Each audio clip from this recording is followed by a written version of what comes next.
Essa aula está sendo gravada, tá bom? Então, depois eu vou disponibilizar para vocês, para tirar mais dúvidas, como que vocês quiserem sempre. Então, pastora Vera também, boa noite, seja bem-vinda. Oi, Tudo bem? querido. Boa noite, Ô, benção, Marcelo. hein? Professor Marcelo. Glória a Deus. É bom rever aí vocês, tá? Bom, vamos lá. Amém. Eu vou Prazer começando todo aqui. meu. Então, gente, essa aula, na verdade, vocês tiveram ali no material, né?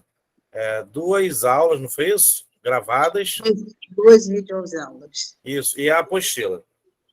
Isso. Essa disciplina, eu considero ela difícil, mas ela é um divisor de águas para quem estuda teologia. Por quê? Porque elas são as regras de interpretação bíblica. Então, eu tentei colocar na apostila ali tudo bem esmiuçado e deixei o meu canal livre para vocês também, de WhatsApp, vocês perguntarem à vontade. E daqui para frente, vocês fiquem à vontade também, tá? Para tirar dúvida, para a gente interagir, para a gente conversar. Quando eu fiz o meu bacharelado em teologia, há anos atrás, essas disciplinas elas ocorrem separadas. Então, eu fiz 2 períodos de hermenêutica e 2 períodos de exegese, ou seja, 1 ano para cada disciplina. E os professores não tinham dó nem piedade, não. Porque, na verdade, a ideia é o seguinte: são muitos conceitos técnicos que são apresentados para nos estimular, para nos forçar a fazer uma interpretação coerente da Bíblia. E a ideia, quando a gente fez aqui no Instituto EIA, de juntar essas disciplinas, é para facilitar, muito embora eu entenda que pareça ser difícil, mas a ideia é dar para vocês as principais ferramentas. Foi o que eu me preocupei na hora de preparar a apostila, as principais ferramentas ali, de uma maneira mais esmiuçada, tá? Para vocês poderem,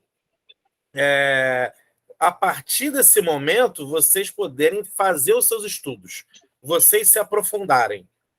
Tá dando para entender? Então, assim, como eu falei para vocês, eu estudei 1 ano cada disciplina dessas. E mesmo assim, eu achei pouco. Muito embora os professores trabalhassem com muitos exemplos práticos, além dos conceitos técnicos, para a gente poder elaborar ali o nosso estudo hermenêutico e exegético. Eu coloquei na apostila para vocês também o que seria exegese, não é? Que, ao contrário de exegese, né, a exegese eu tiro do texto o que ele quer dizer. E a exegese é o que nós temos hoje enfrentado com o surgimento de muitas heresias, porque a exegese ela coloca no texto o que eu quero que ele diga. Então a gente vê alguns irmãos aí na internet, principalmente, na internet é muito boa, é uma benção, mas pode não ser, né? Então a gente tem muitos pregadores na internet falando coisas incríveis, fantásticas, mas não tem fundamento bíblico nenhum. Então, minha preocupação hoje com vocês não é massificar ali o que foi falado nas videoaulas e na apostila. É tentar trazer uma coisa mais prática. Eu vou tentar passar um slide para vocês aqui, mostrar uma coisinha mais prática para vocês, só para traçar um rumo para vocês estudarem melhor. Da turma do ano passado, de 2021, eu tive alguns estudantes que me confidenciaram que passaram, só com essas aulas, a observar melhor as ministrações na igreja local. E inclusive, os louvores que são cantados. Porque você começa a entender melhor, opa, peraí, essa palavra ele falou assim, ele falou assado, essa música aqui, o que ele está falando talvez esteja fora de contexto, porque você começa a aprofundar mais o teu estudo e entender melhor o que está sendo falado.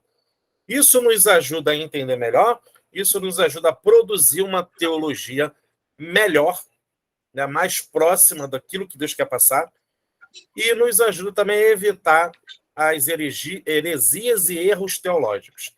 Eu costumo classificar um pouquinho essa diferença, tá? Do que é uma heresia, do que é um erro teológico. Um erro teológico pode ser uma coisa que não vai produzir grande efeito na sua vida espiritual, na sua vida de uma maneira geral. Foi um erro, pode acontecer. Eu posso errar, gente, eu erro. Eu sou humano, apesar de ser professor de vocês aqui, eu estou sujeito a errar, com certeza, a falar alguma coisa errada. Mas produzir um erro teológico não é produzir uma heresia. Só que a sucessão de erros teológicos também pode produzir muito mal para a igreja. Então, a ideia é fazer com que vocês se apaixonem por essa disciplina, por essas disciplinas, né? E se tornem hermeneutas e exegetas. Tá bom? Carla levantou a mão? Sim.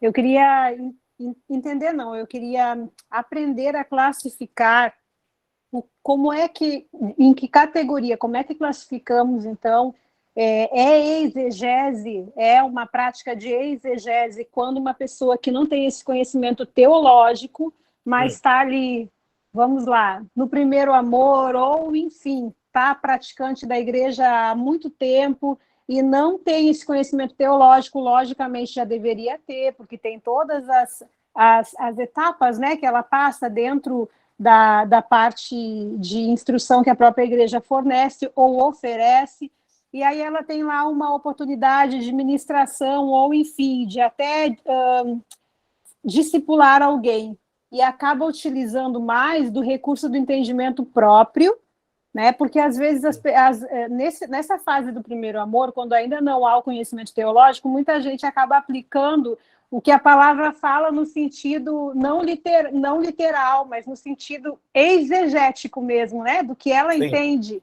Isso é exegese também, ou isso é apenas o início de uma caminhada onde ela vai aprimorar e vai entender? Isso ou é classificado também, a gente pode classificar dentro de uma conversa de pessoas que têm esse entendimento como exegese?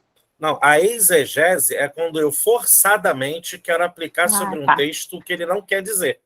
Certo. Eu coloquei um exemplo na apostila que eu falo sobre a diferença de Petrus e Petra. Lembram disso? Está na apostila? Sim. Que é assim, sobre... Jesus falou que tu és Pedro e sobre esta pedra edificarei a minha igreja. Na verdade, ele é uma questão de linguística. Sim. Entendeu? Então, eu quero empurrar para vocês que Jesus edificou a igreja sobre Pedro. Só que, na verdade, são duas palavras em grego que foram traduzidas como a mesma coisa, mas não é. Então, o sentido de Petrus é uma coisa, o sentido de Petra é outra coisa. Petra é a rocha, né? Onde está firmada, sólida, e Petrus são pedrinhas. Então, tem essa diferença, essa conotação diferente. Jesus estava falando dele mesmo, a rocha, a pedra angular. E tem vários outros textos, o próprio Pedro, nas suas epístolas, ele fala sobre isso. Né, que ele é a pedra, ele é a rocha. Então, gente, a gente tem que... A gente vai falar mais isso para frente aqui, porque uma das maneiras de você fazer ali uma boa interpretação é você buscar o que a Bíblia fala sobre aquele texto, a própria Bíblia. A Bíblia é fantástica porque, como costumo dizer, são 40 autores diferentes, em torno de 1.600 anos de diferença entre eles, e tudo casa direitinho. Isso é fantástico. E o texto escrito há mais de 2.000 anos, ele continua atual nos dias de hoje. Ele nos fala nos dias de hoje. Então, é uma coisa fantástica. Só que, apesar de ser fantástico, a gente, como a Carla falou, assim, aí a gente no primeiro amor, a gente fica ali, né? Oh, Deus fala tanto, mas a gente tem que, apesar do primeiro amor, apesar do fogo do Espírito Santo estar nos cercando, estar vibrando ali, mas a gente tem que fazer uma coisa coerente, como é o nosso culto racional, entendeu? Então, vamos lá. Como que eu posso me tornar um exegeta e um hermeneuta? Eu, particularmente, eu parto de princípios meus, assim, que eu estipulei para mim, de pesquisa. Então, por exemplo, eu posso ser convidado a fazer um estudo sobre um tema. Se eu vou fazer um estudo sobre um tema, eu vou buscar os textos que falam sobre isso, então eu vou produzir um estudo. Então, eu vou fazer a hermenêutica e exegese dos textos adotados ali para falar sobre um assunto. Então, eu vou produzir a exegese correta ali. Ou eu posso simplesmente pegar no alguma coisa que está sendo falada, opa, isso aí está errado. Como os pregadores da internet, às vezes a gente pega algumas coisas e tem alunos que me mandam, gente, desde o ano passado, tá? O pessoal do segundo ano, às vezes manda, olha aí, Marcelo, esse negócio aqui. Porque tem coisas, às vezes, que passam tão sorrateiras, porque aquele pregador ele fala tão bem, sabe? Ele é tão bem, é um homem de Deus, mas ele passa, às vezes, uns conceitos que passa debaixo do nosso nariz, se a gente não perceber, a gente dança. Porque, como eu falei para vocês, às vezes pode não ser uma heresia, mas pode ser um erro teológico. E sucessão de erros teológicos nos fazem errar bastante e cair até.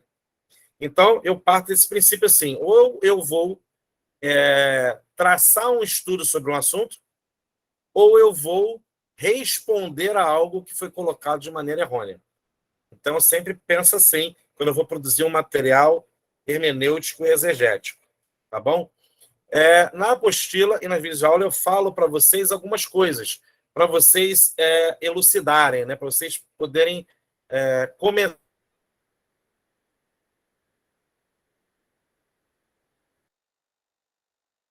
Me recordo. Turma de 2022, teve homilética já? Estão me ouvindo? Já teve homilética? Homilética é a arte de você preparar um sermão. Então, quando você vai preparar um sermão, você usa hermenêutica e exegese. Então, está tudo ligado. Então, quando você vai produzir ali o material, você vai se debruçar ali e vai usar o que você tem à mão. Então, por exemplo, você vai... Primeira coisa, pega o texto, escreve ele. Salmo 51:10. Escreve lá. Você vai falar sobre isso. Um exemplo. Aí você vai fazer o quê? Você pega o que você tem na mão. Anos atrás, eu tinha várias versões da Bíblia em papel. Hoje você digita no Google Bíblia Online, 52 versões. Que maravilha. Olha, você já tem tudo ali facinho. Então você vai ter várias versões para você pegar realmente ali o que está sendo traduzido, o que está sendo colocado para aquela palavra ali. A linguística é importante quando a gente vai fazer essa interpretação, porque nós temos a nossa Bíblia escrita originalmente ali em aramaico, pouquinha coisa, em grego e hebraico. E a tradução de algumas palavras não casam muito. Veja essa confusão de Petros e Petra, por exemplo, né, que eu coloquei para vocês aí. Então, você tem que realmente ver as traduções em português, o que elas falam, para você poder ir além na sua pesquisa ali. E o Google nos ajuda nisso. Você vai, procura as versões ali. Antigamente, eu abria todas as Bíblias que eu tinha na mesa, que não era uma mesa grande, e era aquela coisa de louco assim em cima da mesa. Mas a partir dali eu começava a olhar os textos. Então, no Google, eu digito ali, vai facilitando o meu trabalho. Uma outra coisa que você vai fazer é perguntas ao texto. Você começa a fazer perguntas ao texto. Perguntas que podem gerar dúvidas mais pesadas, mas você começa de perguntas simples. Tipo, quem escreveu o texto? Para quem ele escreveu? Qual é o contexto histórico ali? Contexto cultural da época. O que eu posso aplicar para os dias de hoje? São perguntas que você vai fazendo. São perguntas simples, mas que você vai dando uma linha de raciocínio para o que você está desenvolvendo. Está dando para pegar? Está tranquilo? Então, você fazendo isso, você está amarrando a tua pesquisa, está simplificando para você. E a partir dali dessas perguntas simples, você vai aprofundando o teu estudo sobre aquele texto ou sobre o assunto que você está querendo estudar. Então, você começa desse ponto e aí você vai abraçando outro tipo de material, como antropologia, arqueologia. Isso tudo, gente, não é pecado não, tá? Deus da sabedoria é um homem para pesquisar e para a gente aproveitar isso. Então, por exemplo, eu costumo dizer que a minha leitura bíblica ela é extremamente lenta. Por quê? Muitas vezes eu estou lendo o texto e eu perco, às vezes, dias, semanas, no mesmo texto. Mas por que isso? Porque eu paro e, às vezes, eu me imagino na cena de ação que está acontecendo. Eu tento vestir a roupa do personagem. Isso você está fazendo contexto histórico-cultural. Mas para você fazer isso, você tem que conhecer esse contexto histórico-cultural dele. O que acontecia na época ali? A historicidade conta o quê? Na mesma época ali que Abraão viveu, existia esse povo, aquele povo, existia guerra assim assado. Na época, o povo tal desenvolvia armas de ferro, de aço, sei lá o que for. Isso tudo é coisas que vai somando para você entender melhor o contexto daquele texto. O tipo de agricultura, qual era a cultura ali que ele tinha de plantio, qual era a cultura que ele tinha com os animais. Tudo isso nos ajuda a entrar no texto e visualizar a cena de ação. Então, eu perco muito tempo na leitura bíblica por causa disso. Às vezes eu estou lendo e eu fecho os olhos e começo a ver a cena. O que aquele cara comia? O que ele entendia? Quer ver uma coisa interessante? Imagina João, discípulo de Jesus, na ilha de Patmos, tendo a revelação do Apocalipse, vendo um avião passando na frente dele. Não estou dizendo que ele viu isso. Mas imagina, tem coisas ali no Apocalipse que, para ele descreveu como um homem do primeiro século. Deu para entender? Mas como é que ele descreveu um helicóptero? Como é que ele descreveu um caça passando? Ah, veio uma nuvem de gafanhotos fazendo muito barulho e foi-lhes dado o poder de ferir a terra. Olha, não pode ser caças atacando. É uma suposição, tá? Eu estou fazendo uma conjectura com vocês baseada na visão de um homem do primeiro século que estava vendo coisas que iam acontecer 2000 anos depois ou mais. Então, a gente tem que entender a cabeça desse personagem bíblico, para a gente poder mergulhar ali e entender o que ele estava vendo na hora. Para aí sim a gente começa a desenvolver uma linha melhor. Eu quero mostrar para vocês aqui um slide. Deixa eu ver esse negócio aqui. Peraí. Se eu estiver falando muito rápido, vocês me avisem, tá? Vamos tentar aqui fazer uma apresentação aqui. Vamos lá. Vocês estão vendo o slide? Gente, está aparecendo o slide para mim. Não estou vendo vocês, não. Me respondem, por favor. Abre o microfone e fala aí. Tá vendo? Eu estou vendo, estou. Eu estou Então, vamos lá. vendo. Eu estou tentando aqui. Ô, Pai amado, peraí, gente. Abriu a tela. Então, vamos lá. A hermenêutica bíblica ela é uma forma organizada de compreender e interpretar o que lemos na Bíblia. Geralmente, a hermenêutica envolve 3 passos, e esses passos vão servir para vocês amarrarem o estudo de vocês, tá bom? Disso tudo que eu falei e mais isso aqui agora. Então, em primeiro lugar, a gente tem que entender o texto, tá bom? Ou seja, ler o texto na literalidade dele, literal. O que você está lendo? Estamos falando agora de uma leitura em português, tá bom? Eu estou lendo o texto e entendi tudo, vírgula por vírgula, direitinho. Entendi, legal. Segundo ponto é entender o contexto desse texto. É o que eu falei para vocês antes, fazer aquelas perguntas, né? Quem escreveu esse texto? Para quem ele escreveu? Qual era a história que estava acontecendo na época? Por que ele quis falar aquilo? E aí você começa a avançar para a terceira parte, que é entender uma aplicação atual. Deu para pegar? Então, vocês podem printar a tela aí, se vocês quiserem, que tem isso aí, tem na apostila, tá bom? Então, tá bem facinho, né? Um segundo slide aqui, a gente fala mais da exegese agora. Que boa parte da exegese, da interpretação, ela é a aplicação de regras e normas, porque a gente está lidando com um texto. E nós precisamos aplicar as regras dessa maneira, entenderam? Então, assim, é um texto, gente. Então, tem regras e a gente precisa aplicar isso. Tanto a hermenêutica como a exegese, elas são usadas em textos normais, não somente textos religiosos da Bíblia, por exemplo. Você vai fazer uma hermenêutica, uma exegese de um texto secular, pode ser feito, você está fazendo a interpretação daquele texto. Mas quando você joga na Bíblia, você tem que seguir essas regras de uma maneira assim muito melhor, né? com mais excelência. Então, você vai seguir as regras direitinho. Todavia, como hermeneutas cristãos, o Espírito Santo não pode ser deixado de lado quando nós pensamos em nossa tarefa de interpretação de texto.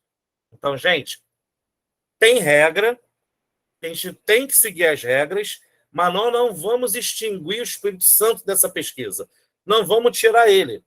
É claro, em primeiro lugar, vou fazer essa contextualização toda essa parte aí, desse aparato dessas regras, e vou chamar o Espírito Santo, que também tem regras para nos ajudar. E é o que a gente vai ver aqui. Geralmente, nós dividimos em 3 etapas a obra do Espírito Santo em comunicar a verdade de Deus que está escrito ali nas Escrituras Sagradas. Em primeiro lugar, a gente tem a revelação. Em segundo lugar, a gente tem a iluminação.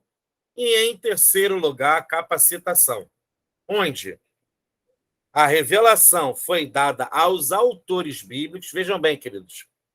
Revelação aqui, não estou falando de eu estava no culto e vi uma revelação. Não é nada disso.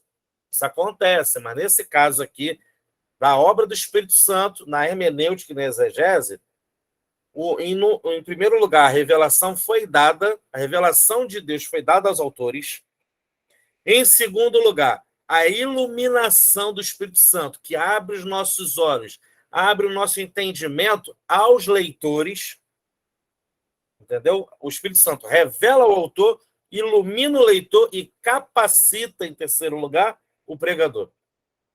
Então, 3 personagens aqui fazem parte dessa atuação do Espírito Santo. O Espírito Santo revelou ao autor, iluminou o leitor e capacitou o pregador. Deu para pegar aí, gente? Deixa eu interromper aqui um pouquinho esse compartilhamento.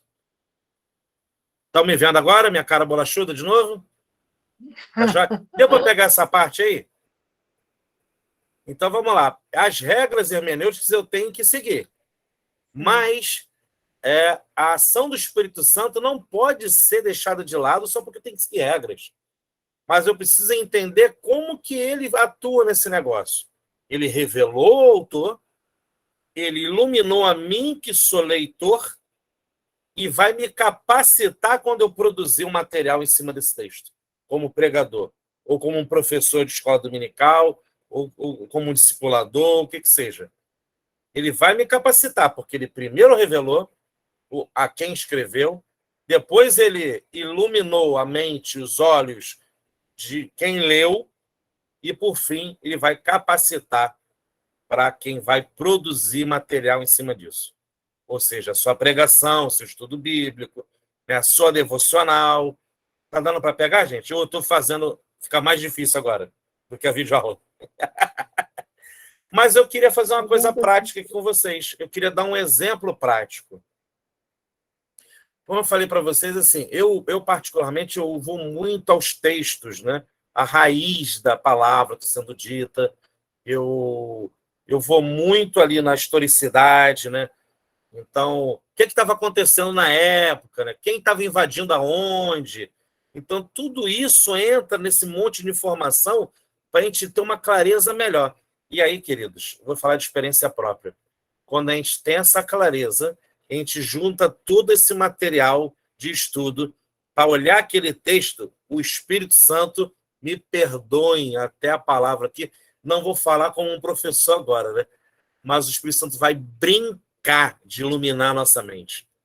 Porque a gente vai pegar aquele negócio que a gente não entendia direito, porque a gente não entendia o contexto histórico e cultural, e agora que a gente aprendeu aquilo, o Espírito Santo fala assim, olha aí, Marcelo, tá vendo? Olha aí, Vera. Olha, Ana. Olha, Anderson. Você tá vendo? Aí você vai brincar nas páginas da Bíblia, porque o Espírito Santo vai te levar a navegar. Então, assim, é uma coisa que eu me admiro muito da ação do Espírito Santo na minha vida quando eu me debruço sobre a palavra. Aí você fala assim, pô, Marcelo, mas você estudou muito, ainda continua estudando. E por que vocês não estão fazendo a mesma coisa? Vocês estão aqui agora estudando. Vocês estão num curso de teologia. Então, queridos, muito mais do que fazer um curso de teologia para ter um diploma, nós no Instituto E estamos estimulando vocês a serem teólogos. O teólogo não é um bacharel de teologia como eu sou formado. Eu sou bacharel em teologia por uma faculdade reconhecida pelo MEC. 4 anos sentado numa cadeira. E mais uns mesinhos de especialização. Mas o que me fez teólogo foi eu me debruçar sobre as Escrituras e produzir uma teologia saudável. Aí sim, uma teologia verdadeiramente bíblica, saudável e combater as heresias que aprisionam o povo dos nossos dias. E esse é o nosso estímulo que nós damos para vocês. Estudem, se aprofundem, cresçam a tal modo que sejam hermeneutas, exegetas, sejam teólogos que produzam uma teologia sadia que liberte o povo do que está prendendo eles aí. Amém? Beleza? Vamos continuar então? Então, quero brincar com vocês agora em cima de um texto, tá bom? E vamos lá. Eu quero só deixar para vocês que quem está na recuperação, eu vou botar lá no grupo do WhatsApp depois, tá? Uma tarefa para o pessoal fazer. Muito bem explicadinha, mais ou menos baseado no que eu expliquei para vocês aqui até agora, tá? Se você não está em recuperação, mas está participando da aula, e ver lá e quiser fazer só para nível de estudo mesmo, fica à vontade. Tá? Quem está em recuperação, como quem não está e quiser fazer, você vai fazer e vai mandar a resposta para o meu WhatsApp pessoal. Vamos simplificar as coisas, tá? Não precisa mandar para e-mail, na plataforma, nada disso. Você vai pegar aquilo ali, vai responder, anota no papel tudo, depois digita no WhatsApp e manda para o meu WhatsApp pessoal e a gente vai responder você depois. Amém? Então vamos continuar aqui. Deixa eu tentar fazer essa apresentação de novo, gente. Espera aí. Apertar esse trem aqui. Vamos lá. E agora... Espera aí. Vocês estão vendo aqui? Fala aí para mim, gente. O que vocês estão vendo aí? Estou vendo. Está vendo a tela de novo, né? João 1, de 1 a 3, é isso? Está aparecendo? Sim. Isso. Sim. Ótimo. Então, eu vou abrir aqui para a gente ver melhor. João 1, de 1 a 3. Como eu falei para vocês, a gente pega vários textos para entender melhor o que está escrito. Então, vamos lá. Eu coloquei aqui primeiro, vocês estão vendo ali embaixo em amarelo, que é a versão Almeida Corrigida e Fiel, ACF. Então, vamos lá. João 1, de 1 a 3, diz o seguinte: no princípio era o Verbo. O Verbo estava com Deus e o Verbo era Deus. Ele estava no princípio com Deus. Todas as coisas foram feitas por ele, sem ele nada do que foi feito se fez. Confessem para mim aí, eu não estou vendo a carinha de vocês, mas falei, eu quando era adolescente, eu li esse texto e falei assim, que negócio de verbo é esse, gente? Eu entendi que está falando de Jesus, mas eu ficava meio enrolado. O negócio de verbo é esse. E eu, amém, está falando pelo jeito que os pregadores falam, é Jesus, né? Mas perceberam aqui, eu ia atrás do que o pregador falava, que o professor da escola dominical falava, mas eu não tinha o entendimento, o embasamento para entender por que verbo. Deu para entender? Então, aqui, a gente vai fazer agora um estudo hermenêutico e exegético para saber por que esse texto está falando sobre verbo. Tá bom? Então, um dos princípios é olhar outras versões. Então, vamos lá. A Bíblia King James é a versão inglesa, né? Mas ela está aqui em português. Ela diz que no princípio era a palavra. A palavra estava com Deus e a palavra era Deus. Perceberam que houve uma pequena mudança, uma variação de verbo para palavra. Mas ainda ficou meio esquisito. Na verdade, Jesus era o verbo, Jesus era a palavra. Tá. Então, como é que é isso? Vamos ver outra versão aqui. A versão NVI diz que no princípio era aquele que é a palavra. Ele estava com Deus e ele era Deus. Perceberam que houve uma mudança na versão aqui na tradução? No princípio era o verbo, depois no princípio era a palavra, agora, no princípio era aquele que é a palavra. Ele botou uma pessoa nisso, ele personificou essa palavra. Aquele que é a palavra. Então já melhorou, né? Já deu uma aprofundada. E na versão da nova tradução da linguagem de hoje, diz que no começo, aquele que é a palavra já existia. Ou seja, no começo de tudo, aquele que é a palavra, ele já existia, ele já estava no começo de tudo. Ele estava com Deus, ele era Deus, desde o princípio a palavra estava com Deus, por meio da palavra Deus fez todas as coisas e nada do que existe foi feito sem ela. Então, Perceberam aqui que, conforme a gente vai vendo as traduções, a coisa pode melhorar para o nosso entendimento? Então, não precisa, assim, de um grande estudo bíblico para você perceber isso, não é? Só a questão de observar traduções diferentes em português já nos ajuda a ter um entendimento melhor. A gente começa a entender melhor. Poxa, tá bom. Mas a gente pode aprofundar isso? Com certeza. E agora eu vou aprofundar para vocês. Como é que eu, Marcelo, comecei a entender melhor o que era verbo, o que era a palavra, ou aquele que é a palavra, né? No grego, a expressão que é usada aqui, quando a gente fala de palavra de Deus, tem muita gente que confunde, não sei se vocês já ouviram a expressão, logos e rema. Quando a palavra de Deus é uma palavra rema, e quando é uma palavra é logos. Calma, gente. Na verdade é o seguinte, quando a Bíblia fala a expressão a palavra de Deus, a expressão grega é logototel, ou seja, a palavra de Deus. Quando o autor é que escreveu, né, a palavra de Deus, e disse Deus, ele está falando logototel. Mas quando é a voz de Deus falando, Deus se comunicando verbalmente, aí é rema, não é logos. Deu para perceber a diferença? Então, olha só, um pouquinho que isso vai aprofundando, você começa a entender melhor por que aparece a expressão verbo, por que aparece a expressão palavra, que aquele que é a palavra, quer dizer, se personificou. Mas, Marcelo, por que está usando tanto assim o grego e o hebraico? Porque, queridos, eu tive um estalo quando eu estava estudando hebraico mesmo, e nós fomos analisar o texto de Gênesis 1, versículo 1. No princípio, criou Deus os céus e a terra. Facinho, não é? Então, eu vou abrir aqui a minha abençoada apresentação de novo. Se eu estiver indo rápido, vocês me avisem, tá? Vamos abrir aqui de novo. Esse trem aqui. Vamos lá. Estão vendo aí de novo o slide? Me avisa aí, gente. Sim. Você não está fazendo besteira.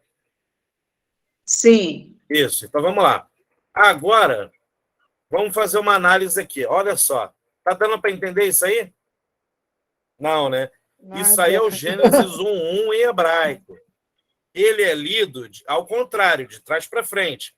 Só que aí, quando a gente translitera para as nossas letras, a gente pode ler normal. É Bereshit, Bara Elohim, Het Hashamai, Het Haaretz.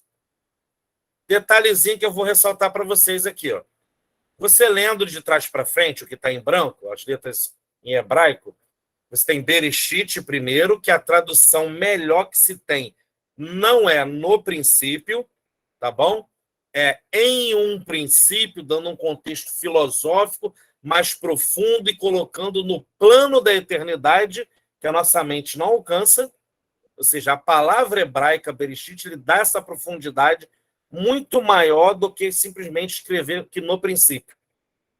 A segunda palavra é Bará.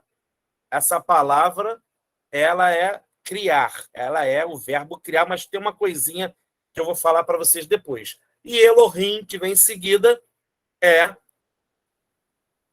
Deus, mas na verdade não é simplesmente Deus. A terminação in, no hebraico, ela é plural. No hebraico, o plural não termina com S, ela termina com M. Então, Elohim, na verdade, é plural de El, que é Deus. Então, você bota Elohim, você está pluralizando isso. Então, o primeiro texto da Bíblia, ele já aponta para a Trindade. Começaram a entender agora que o estudo já está pegando outras vertentes? A gente está começando a fazer aqui a exegese do texto a partir de princípios hermenêuticos, e eu estou mostrando para vocês que no primeiro texto da Bíblia já aparece o texto falando que existe uma Trindade, que ele está pluralizando o nome de Deus. Então, no princípio, criou Deus no plural, os céus e a terra. Só que eu quero voltar para vocês aqui para a palavra Bará. Então, vamos aqui, já falei para vocês. Ó, Elohim, Bereshit, né? No princípio. E agora eu tenho Perdão, deixa eu voltar aqui, gente. Peraí que é ao vivo, tá? Então, Bereshit, marquei aqui embaixo, é no princípio. Depois eu falei sobre Elohim, ali escrito com as nossas letras, né? Deus. E agora eu quero falar para vocês sobre Bará, que nada mais é do que o verbo criar, mas com um detalhezinho técnico. Bará, existe outro verbo, me falhou a memória agora, que é criar, mas para os seres humanos, né? Então, nós não usamos Bará, porque Bará é o verbo que é atribuído somente a Deus. E somente neste caso.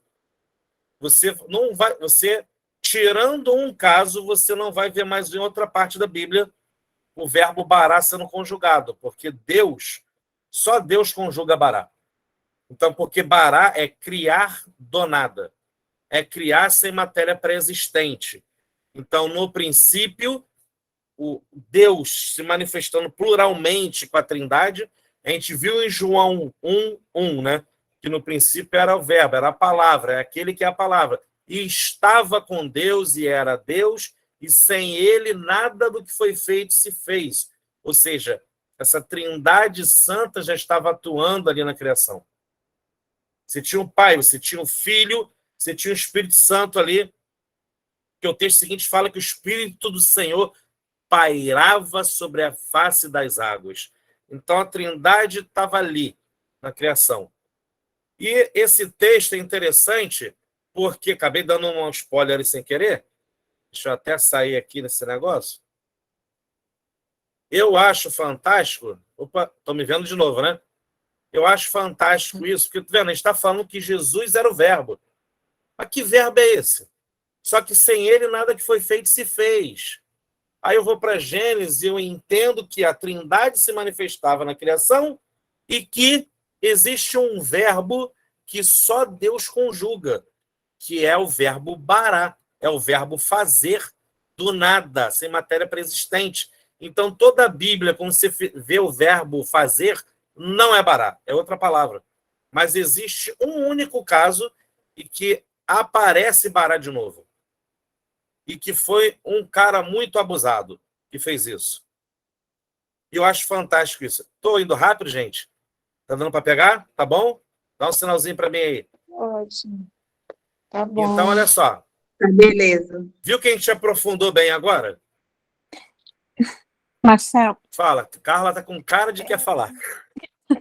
quer perguntar. Fala, querida. Então, a palavra bará, na origem dela, ela só aparece, na versão original, ela só aparece nesse primeiro texto. Sim. E ela por não quê? em função de que ela se dirige a Deus, que há uma situação de que foi feito sem matéria pré-existente. É uma Isso. criação do nada, uma criação única. Por isso, nesse contexto. Isso mesmo. Você está certíssima. Você pegou bem. O verbo fazer, e na Bíblia, no contexto normal, é outra palavra, não é bará. Sim. Vocês me perdoem, mas falhou a mente aqui. Mas depois eu passo para vocês. Mas não é bará. Bará só é empregada quando é para criar do nada. Então, o judeu ele tem uma coisa muito fechada com essa questão das escrituras. Ele respeita muito. Por exemplo, quando você vai conversar com um judeu, você pergunta assim, de onde você é? Me'ayatá. Ele vai responder para você, Ani de Cabo Frio. Ani é eu. E B Cabo Frio é de Cabo Frio. É um artigo, só que liga. Mas você não tem sou. Porque para o judeu, só Deus pode falar eu sou. Então ele fala eu de Cabo Frio. Mas está subentendido que é eu sou de Cabo Frio. Perceberam? Então o judeu é muito certinho com isso. E o escritor sagrado também, quando fez essa inscrição, ele se lembrou desses conceitos que ele aprendeu quando criança. E ele colocou em prática. Bará, somente Deus conjuga. Então eu comecei a entender agora, e eu acredito, quero convidar vocês a entender comigo isso, que quando João fala que no princípio era o verbo, era a palavra, aquele que era a palavra, sem ele nada do que foi feito se fez, ele está falando de Jesus. Não é isso que a gente entende? Que a gente aprendeu na EBD? Beleza. Só que por quê? Porque ele é o próprio Bará de Deus. Ele é o poder da criação. Ele é o faça-se do nada. Bará, criar do nada. A pessoa do Senhor Jesus é que é esse verbo. Aí eu entendi. Caramba! É isso. Aí o Espírito Santo veio e, como eu falei para vocês, brincou na minha mente. Falei assim, Marcelo, agora tu entendeu? Vou te encher agora, então. E aí, queridos, quando eu tive essa revelação, eu falei assim, papai do céu, que coisa linda. Aí eu comecei a ficar mais apaixonado por esse verbo encarnado, que é Jesus, porque eu comecei a entender por que sem ele nada que foi feito se fez. Se Deus é todo poderoso, ele não poderia fazer sozinho? Não, mas a Trindade Santa estava junto. Já entendemos isso? E entendemos que sem Jesus nada que foi feito se fez, porque ele é a própria palavra que cria do nada. Que lindo! Mas sem estudar profundamente, eu nunca entendi esse negócio, não. Isso você não acha em qualquer livro, não, tá? Acho que não acha em livro nenhum. Isso aqui é exclusivo para essa turma do EIA. Revelação de papai. Mas é o que eu falei para vocês. Lembra que eu falei da ação do Espírito Santo na interpretação bíblica? Ela vai se dar para iluminar tua mente, abrir teus olhos, mas se você já tem um escopo, se aprofundou no estudo, aí que vai brincar mesmo. Você vai ter altas revelações do Espírito Santo. Ele pode te revelar sem que você estude? Com certeza. Mas se você cai para dentro do estudo ali, busca mais, conhecer mais, o Espírito Santo vai pegar toda essa gama de conhecimento e vai botar no liquidificador e vai brincar. Opa, Rosana, muito obrigado. É isso mesmo, assar. A palavra fazer, o verbo fazer, ela colocou aqui no chat. Obrigado, Rosana, querida. Então, assar é fazer, nós fazemos assar. Bará, só papai do céu. Só que aí, como eu falei para vocês, teve um abusado que usou esse verbo na Bíblia. E eu queria convidar vocês depois a serem abusados como ele. Vamos voltar para a apresentação aqui do slide?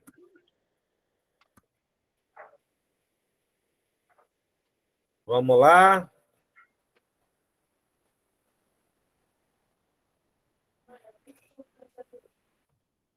Então, já vimos isso aqui, né? Agora, quem foi o personagem que usou Bará? Aqui, gente, ó. Cria em mim, ó Deus, um coração puro e renova em mim um espírito reto. Davi escreveu o Salmo 51, salmo de arrependimento, depois daquela sequência de pecados, né?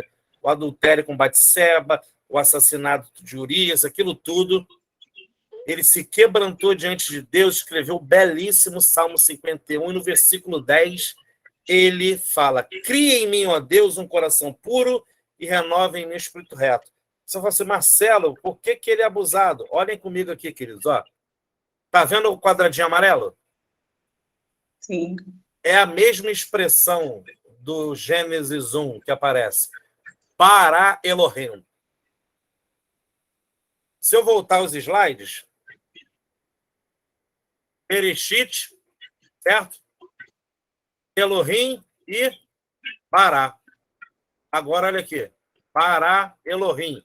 Cria Deus. Sabe o que Davi está falando aqui, queridos? Acabou a apresentação e eu posso voltar aqui para vocês aqui. Davi está falando assim, Deus, eu vou ser abusado de usar um verbo que só tu usa. Porque a ideia é essa, o contexto é esse. Davi arrependido, tendo sido um homem de Deus, um homem de guerra, conquistou muito, unificou Israel, conquistou Jerusalém, transformou ela na sede do reino, a cidade de Deus. E ele falou assim, depois de ser quebrantado, ser confrontado pelo pecado, ele se reconheceu e falou para mim assim, Deus, isso a versão em português não está mostrando, não. Mas vocês vendo agora sobre esse contexto que eu apresentei, ele falou assim, Deus, cria do nada um coração para mim. Cria onde não tem. Ele reconheceu que ele não tinha coração. Por isso ele usou Bará. Deus cria do nada onde não existe um coração. E renove no espírito reto, inabalável, como a sua tradução apresentar para você. Perceberam como a hermenêutica e a exegese pode nos levar a lugares fantásticos no estudo da Bíblia? E se o Espírito Santo estiver participando, querido, meu Pai do céu, aliás, ele tem que participar, né? Por ele não participar, a gente viu uns negócios esquisitos, algumas congregações aí, negócio estranho, entendeu? Uns ripa lá para trás, lá esquisito, né? Mas a gente tem que estar vigiando. Justamente por isso, o chamado para o hermeneuta, para o exegeta, é isso aí, é trazer luz, trazer essa iluminação para o leitor, produzir um material para que esse pregador possa ter mais base e rechaçar as coisas erradas que estão sendo pregadas em alguns púlpitos. E vocês estão olhando para a minha cara bolachuda aí, são convidados a isso. Eu queria convidar vocês a fazerem isso, queridos, a se tornarem hermeneutas, exegetas, teólogos, que produzam um material santo, que se aproxima do que Deus quer realmente transmitir, que dá clareza para o povo. Vou falar uma coisa aqui agora que não estava no contexto do que eu ia falar aqui, mas tem a ver. A gente conhece o diabo como o príncipe das trevas, não é isso aí?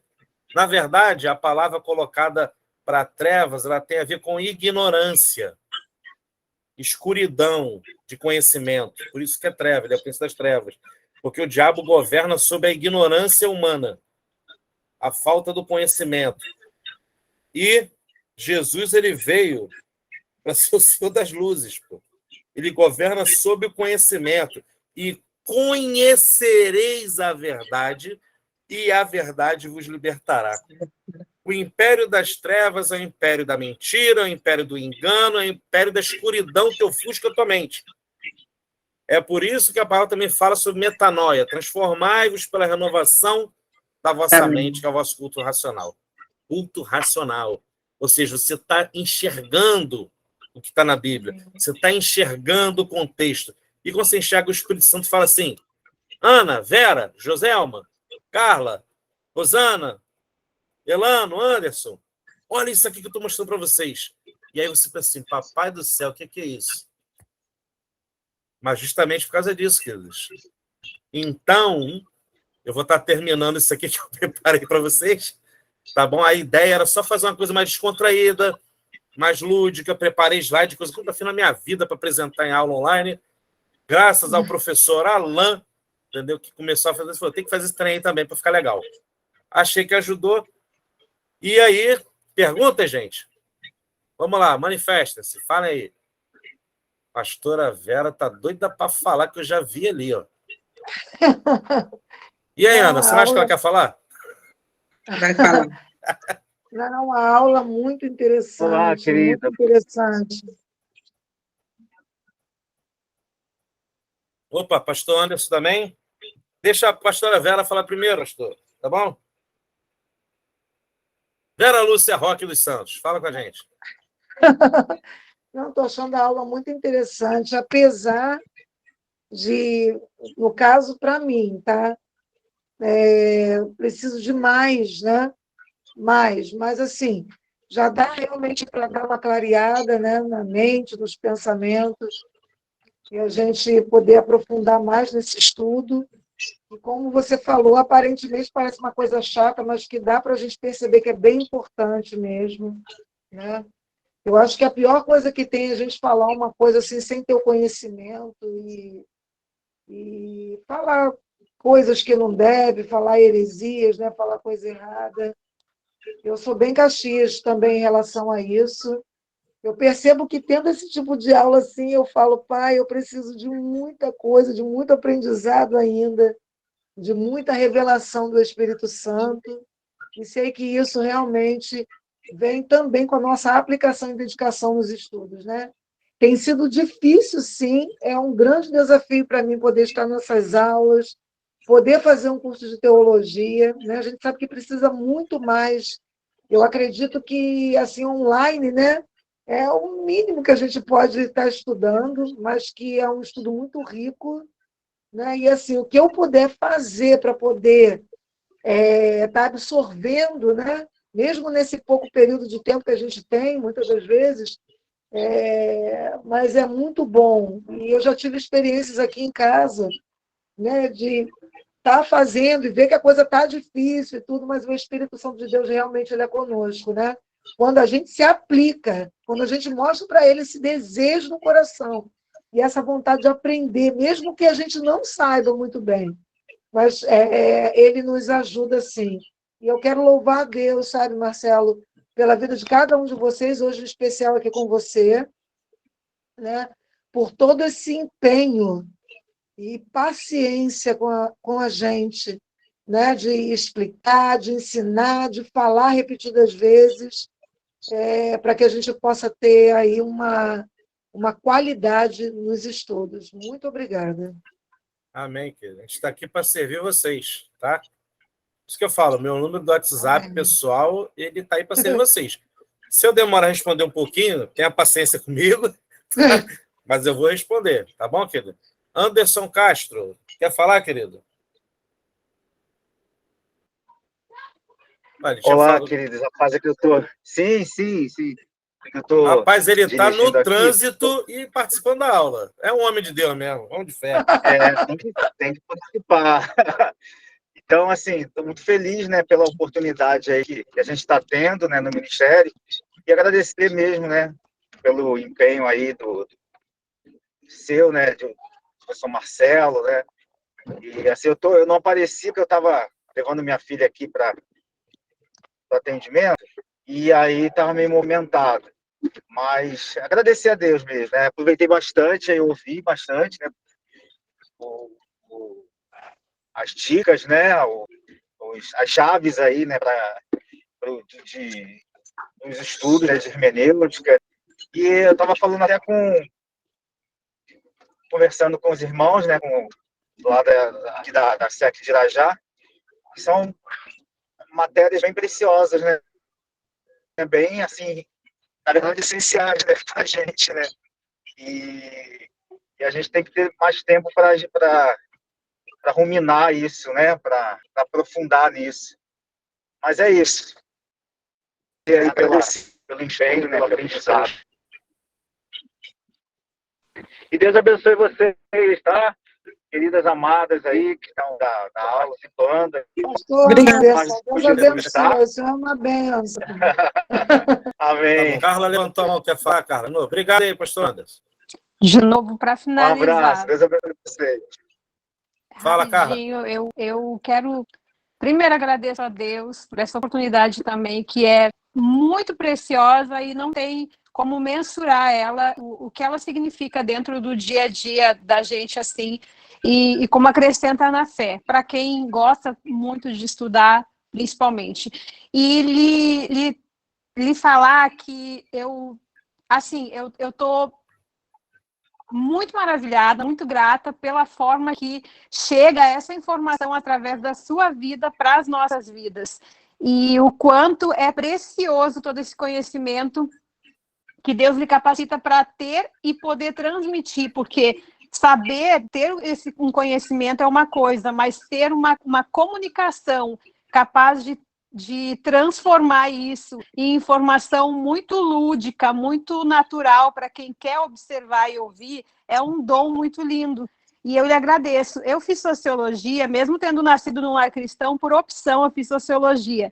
E antropologia, entre outros estudos, sempre foram uma paixão muito grande na minha vida. Mas, de forma nenhuma, em nenhum desses mestres que eu ouvi sobre esses assuntos que eu gosto tanto, trouxeram de forma tão clara situações tão específicas da Bíblia para mim. E é muito gratificante. Eu louvo muito, agradeço muito a Deus por essa oportunidade e lhe agradeço, me parabenizo e lhe agradeço, porque é diferenciado em outro nível a qualidade do que o Senhor passa para nós, da forma que eu recebo também. Então, muito grata. Amém, queridos. Eu que agradeço a vocês essa oportunidade, tá bom? para mim, o meu sonho é, assim, é gastar meu tempo o máximo possível para produzir nas pessoas esse entendimento que eles podem replicar também. Se cada um de vocês crescerem a tal ponto de até me ultrapassar, maravilha! Eu alcancei o objetivo. Vai. A ideia é essa. Porque se vocês crescem, gente, vocês começam a fazer o quê? Pegar as pessoas e ensinar também. É o que eu falei para vocês, ó. Vocês não precisam ter esse mega power ultra conhecimento imediatamente. Mas é uma conquista. Vai aos pouquinhos. Vai estudando aqui, vai estudando ali. Pega um bom livro aqui, de um bom autor, um bom livro ali. Na biblioteca do Instituto tem dezenas, centenas de livros fantásticos. Cai para dentro. Os professores todos são abertos para conversar. Olha, vou falar de novo. Meu WhatsApp está liberadaço para vocês. Troca uma ideia, conversa. Porque eu sei que, às vezes, só a videoaula ou uma masterclass não dá esse tempo todo para a gente poder passar com mais excelência, com mais propriedade. Mas no dia a dia, surgiu uma dúvida, pergunta, a gente está ali, né? A gente vai conversando, vai se conhecendo melhor, vai entendendo melhor o contexto que vocês estão colocando e vai conseguindo ajudar vocês a desenvolverem de pensamento melhor também. Tá bom, queridos? Então, Amém. vamos ter... Joselma tá com cara que quer falar. É só a cara? A Rosana digitou um monte de coisa aqui, mas também não falou. Quer falar, Rosana? Se despedir da gente? Abrir sua câmera para a gente ver? Alô, Rosana? O pessoal está tímido, gente, mas tá bom. Olha, se não puder abrir a câmera, não tem problema, como o Anderson estava dirigindo, sem problema nenhum, tá bom?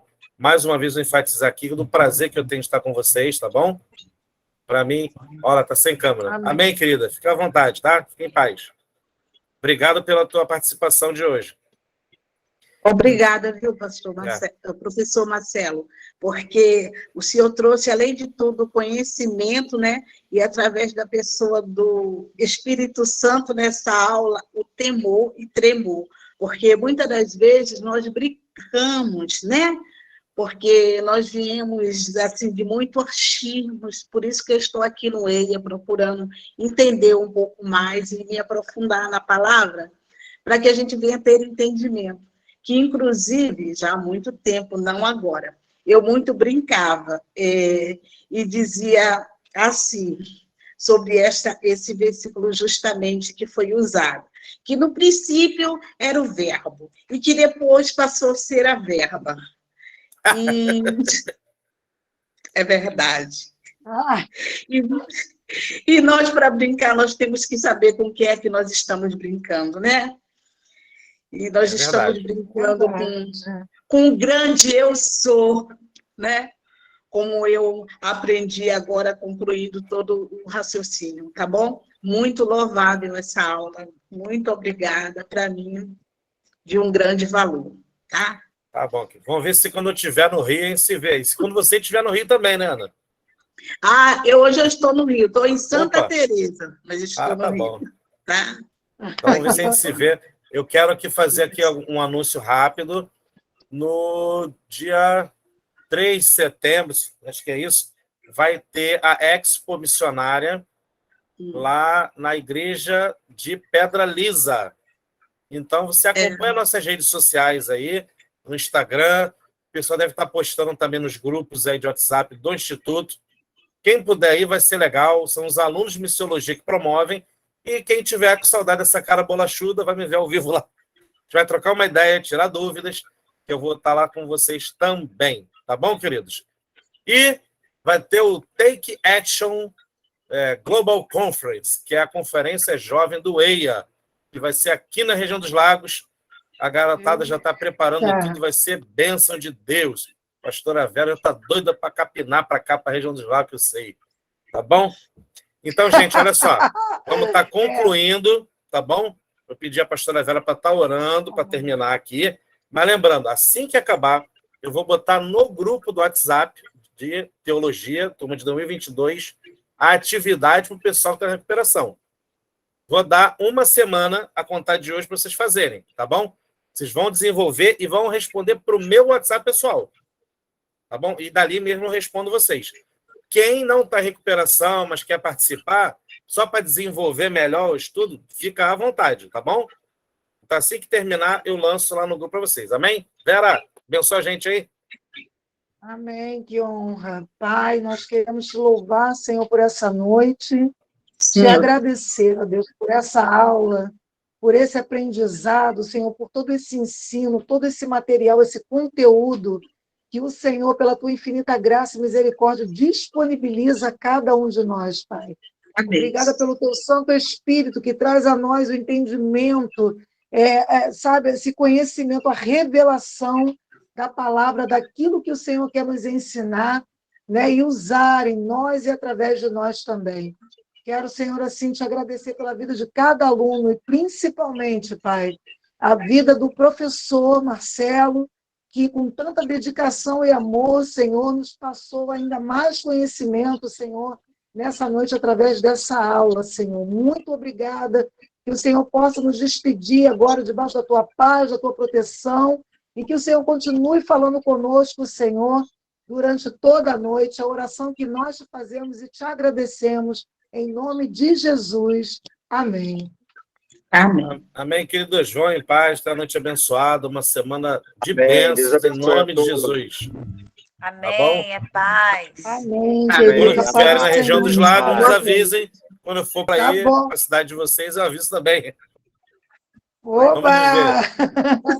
Fiquem na A paz paz. do A Senhor, paz. amados. A paz, Abraço. pastor Tchau, Anderson. gente. Boa noite. Tchau, gente. Boa noite. Paz, Boa noite.